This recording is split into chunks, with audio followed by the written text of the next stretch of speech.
This is Solsei.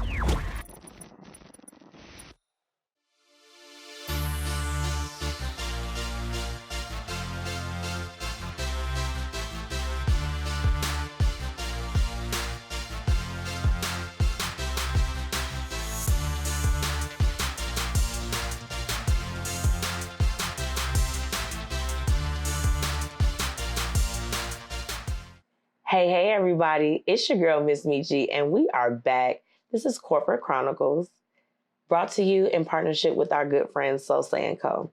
Definitely have to give a shout out to Melanated Queen Productions, where we film. Now, I'm not alone tonight.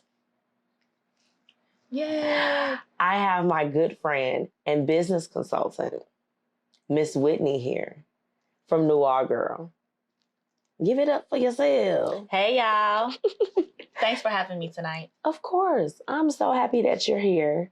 I think that with tonight's topic, you're going to have a lot of valuable input just based off of our conversations we've had. Always. So I'm excited that you're going to be here in the conversation.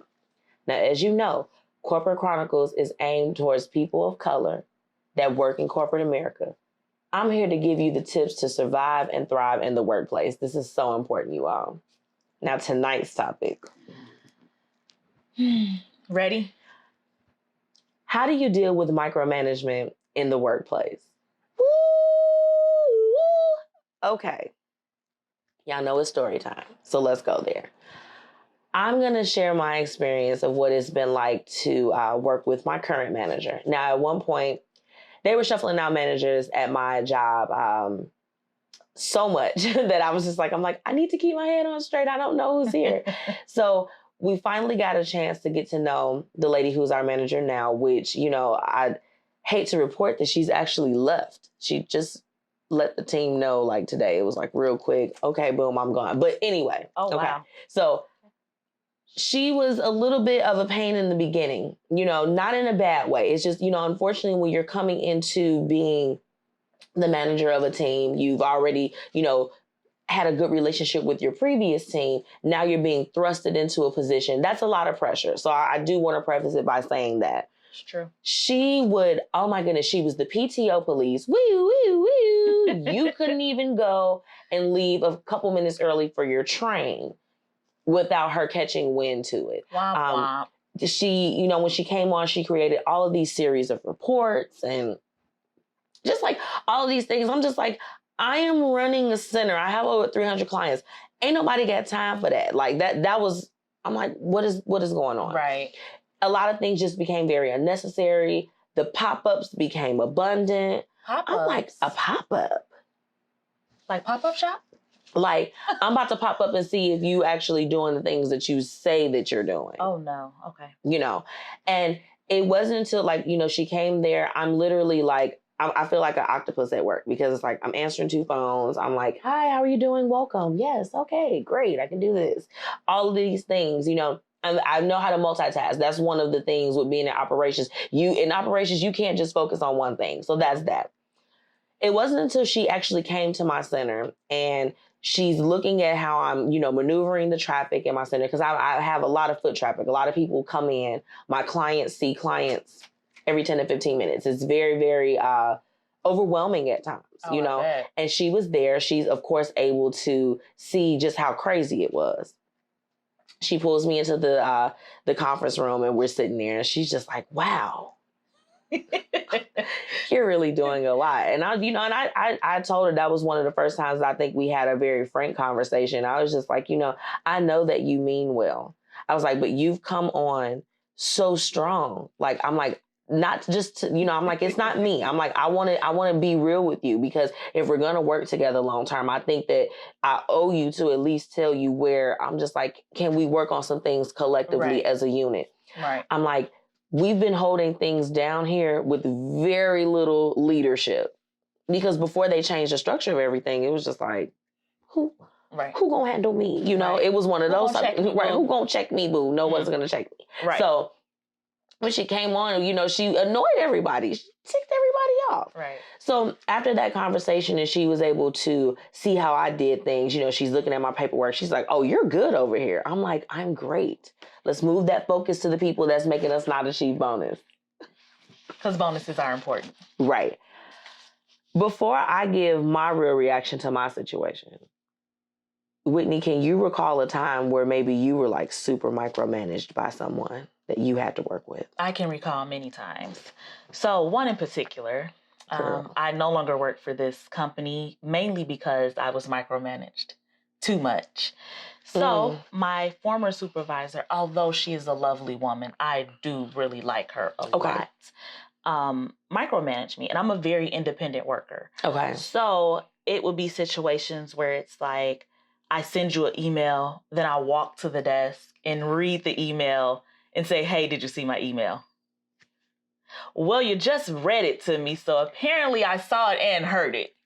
That's 2 times. So the thing is, the part that got me was she would say, oh, I know you're a responsible worker. I know you're going to get things done. I just have to check for my sanity. But what about my sanity?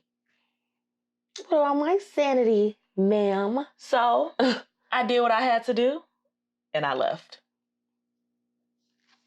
Well, my reaction to when she came on the way that she did was, why are you on my back, woman? Get off my back. That was honestly my reaction. I'm just like, I'm handling things. I've got it clean, clear, and under control up in here. Doesn't that make you upset, though, a little bit? It makes me upset for a number of reasons, that particular situation, because most of my coworkers that are failing and causing us not to be able to hit certain goals are not people of color. Now, I don't think that from her perspective, that the way she was doing things was intentional. She was doing that a little bit to everybody, but with previous management and their styles of how they did things, they always wanted to come and check in on our centers and see what we're doing and what are we up to. And then I'm just like, what about y'all got like about 5, 6 different other centers that need y'all immediate attention. They have thousands of dollars on the books. I got $474. What y'all really want from me? Y'all need water, tea, coffee, hot chocolate. Can y'all leave? Right. I wanted to know from my perspective what had her so pressed, because I think that there's, it's a layer with that. I don't think that she was just, all on our backs like that because she wanted to be. Who was motivating that? Was she middle management? Middle management. Yeah, there you go. All of my reactions were, why do I need to check in with you and you're not helping me directly impact what it is that I'm doing? If your only job is to check and make sure that my stuff is done, what is the way that we can work together? Right. So that I don't always have to, I don't want to go to you for everything. Right. I don't want to go there. But I think that, in that we have to break down micromanagement. It's very annoying, of course. When you know what you're doing, it's a little bit different if you're a horrible worker. Yes. It's a little bit different. It's a little different, yeah. But these are some things to look for if you are just kind of questioning, like, am I being micromanaged? Let's break it down. Okay. Your manager avoids delegation.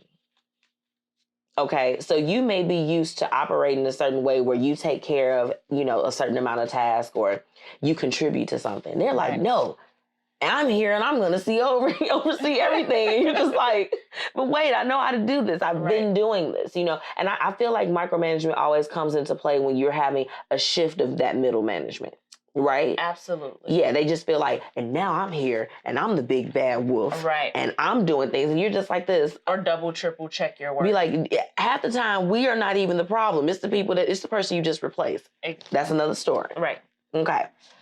They're constantly making you do all of these different reporting methods. Yes. Oh, the reports. We have so many reports currently. Excel sheets, Google Sheets, Microsoft Word sheets, PowerPoints. I'm just like, I'm actually working. And then, it's a little bit different. Like with sales, okay, I can understand that they have to put together like a graph or something like that. But when I am in operations, I am the person on the floor. I'm the person in everyone's face. I'm helping people. Right. I don't have time for this. Right. You're not allowed to make any decisions. When my manager came on, Whitney, she literally we were able to do the timesheets for our employees that work directly under us. Okay, that makes sense. Completely, she took those abilities away. So who did them? She did. All of them. For over 20-something different centers. 40 people. So you chose that instead of delegating to your 20 people to take care of their time, well, not their time sheets, you take care of their time sheets, and then they take care of the next set of people. Right. She's just like, nope, I'm going to do all 40 of them.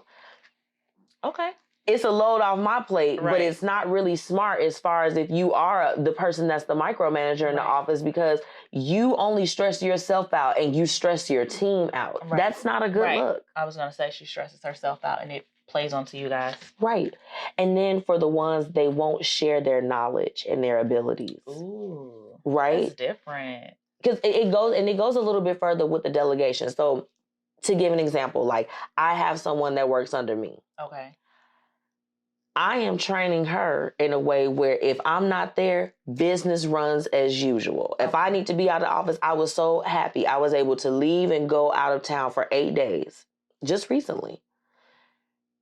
I came back and everything was still running the same way. Because I'm not afraid. I'm not afraid if I train you or show you some things that you're going to take my spot. My spot is secure. I'm trying to show you with leadership and what they have to understand with micromanagement.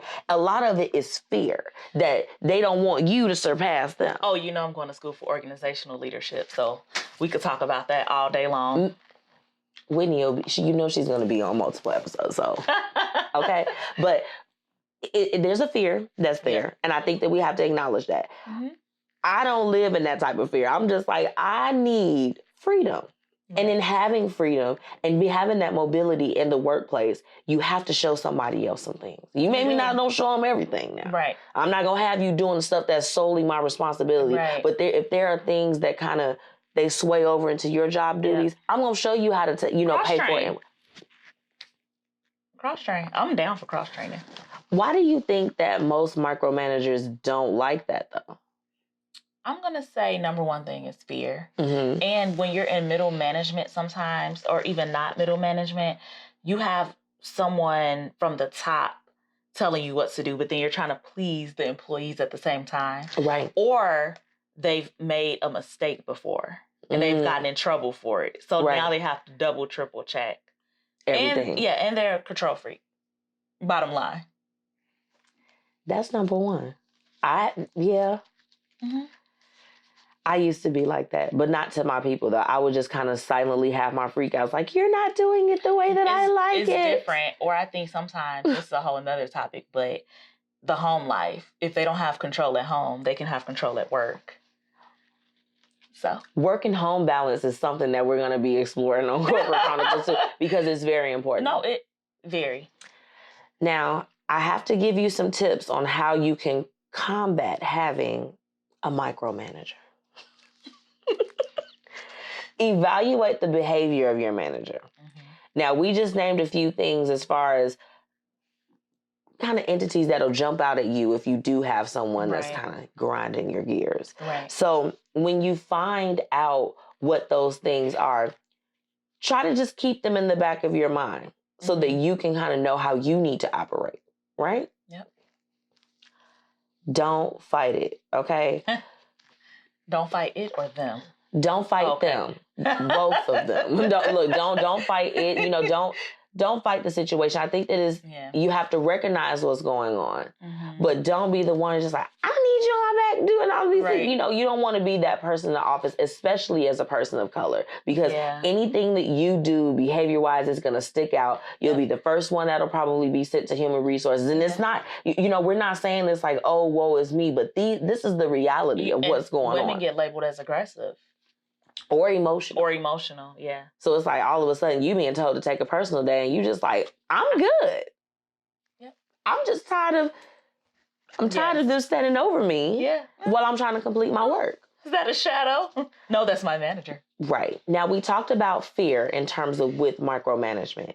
The biggest thing that you can do when you run into a micromanager is increase trust. Okay.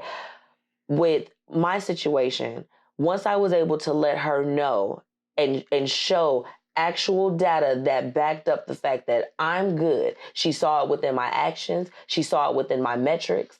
You know, if you're handling things, you have to find a way to positively let them know, I've got this, without being disrespectful, without putting yourself on HR's radar. You have to find a way to let them know, like, you know, it seems that you are worried about these things. Right.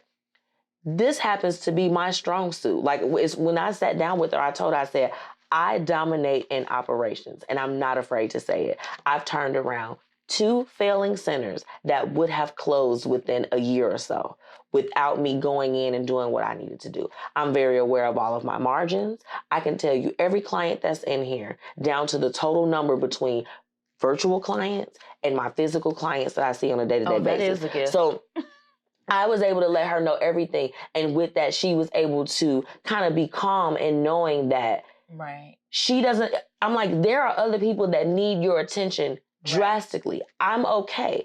I will let you know when I need you. Right. And if you need me to do these reports because you have to turn them in or you just need them for your own thing, that's cool. But can we please stop the dragon, the fire? We need to stop. Keep your boss in the loop. The biggest thing that you can do for yourself is if you beat the problem, you don't have to meet the problem, okay? Yes. So if they're just like this, they want to know if you talk to a client or whatever it is that you do in the workplace, okay? Right. If you know that time you finish with that appointment, they're going to check on it, guess what you do? You give a synopsis beforehand. Send an email, send a status report. Hey, you got time to jump on a quick call? I'm real good for that. I'm just like, hey, something crazy really happened here.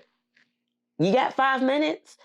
You beat them to it, because then you'll be less annoyed if you do it on your terms. Yep. But then it'll also appear that you're doing it on their terms. Because you have fully scoped out your manager. Yep. You know that they're just like this.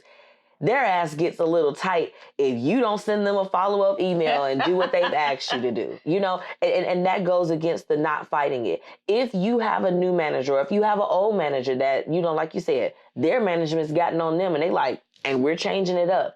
You have to be able to go with the flow and evolve within the work procedures or whatever policies are in effect at that time. Yep. At that time.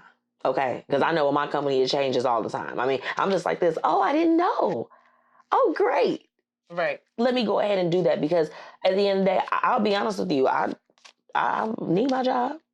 Yeah. The same way everybody need their stuff too. Right. So I'm looking for my I job. like every other Friday. Okay. I'm trying to get away from it. At 2 a.m. 2 a.m. is when it drops, absolutely. Yes. If y'all don't know, now you know. Whitney, can you think of anything that we may have missed in terms of? I think we kind of got it covered.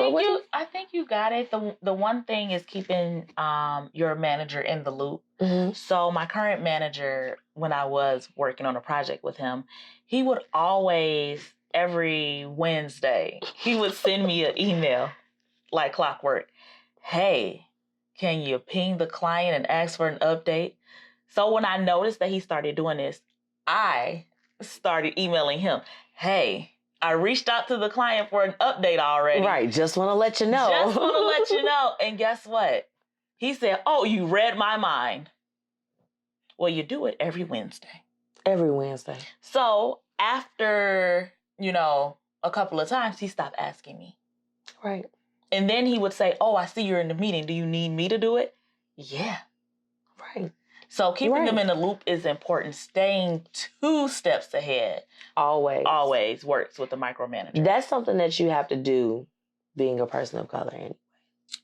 Is doing that, because unfortunately what it comes down to is that you have a silent radar on you. Yes. The moment that you step into a corporate situation, they are absolutely looking at you to see how you're going to act, how you're going to react, and how you conduct yourself. Absolutely. So how you do that, if you're able to still remain poised when you really just like, God, I don't like this. I don't like what's going on. Right.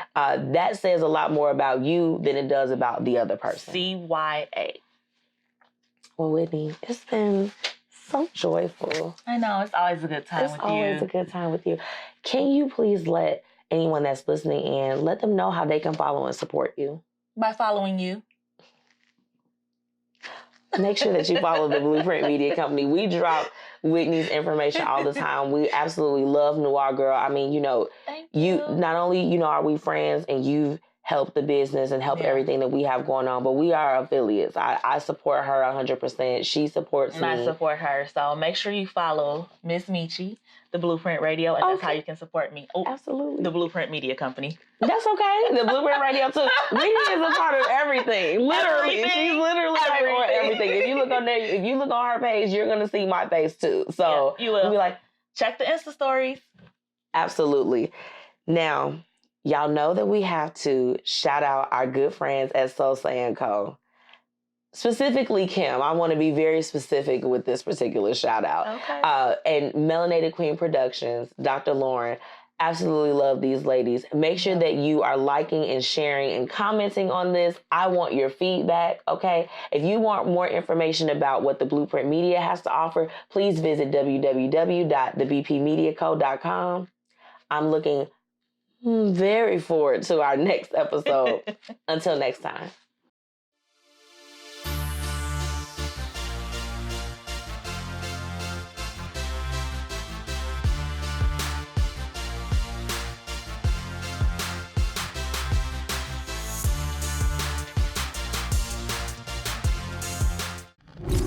This is Solsei.